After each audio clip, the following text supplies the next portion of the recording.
Elon Musk is going to destroy the way the normal government works. And him and Vivek are going to completely change how everything works. I'm going to explain the 4 steps that their new government agency called DOGE is going to change how government is done. So, I mean, obviously, Elon Musk and Vivek are great business people.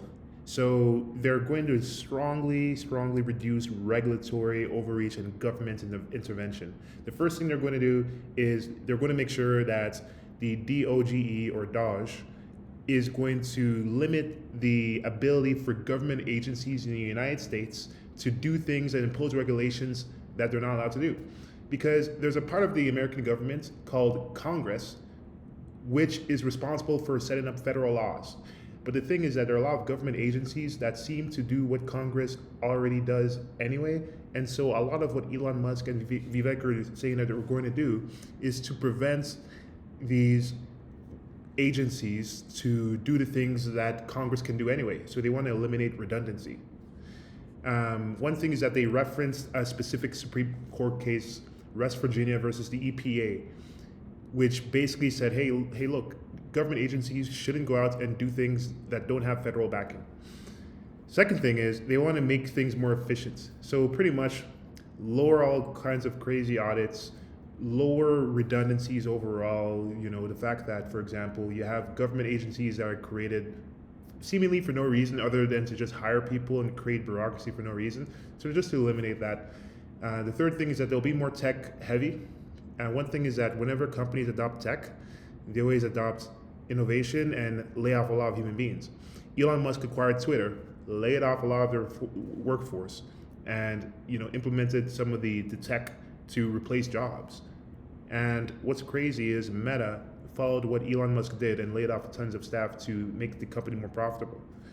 So what's crazy is they kept everything really lean. And the main way they'll do it is really through using tech. So long story short, and for the final point, the key thing is there's going to be a tighter influence amongst government agencies, because over time, a government agency, for example, that was created, like let's say 100 years ago or 50 years ago, will get bigger and bigger and bigger by default.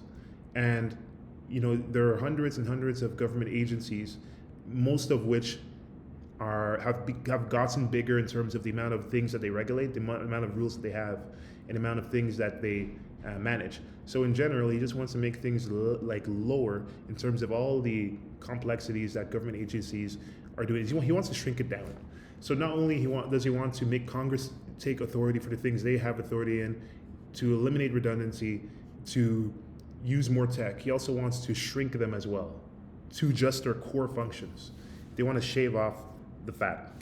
So if you want to raise capital, it applies to you, because the main deal is if you want to raise capital to buy a business with other people's money, you want to raise money to buy a business with other people's money, the main idea is the government agencies focus on regulating that type of work.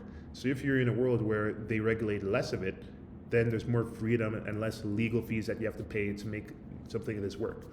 And there are so many different agencies and businesses that make life easier, but if raising money is the main one that you're looking at, make sure you head to raises.com or book a call below so that one of our team members can build a one-on-one sort of a blueprint and a consultation, for free, in terms of if this is something that you'd like to do to take advantage of the lowering regulation. So with this, we'll see you in the next video.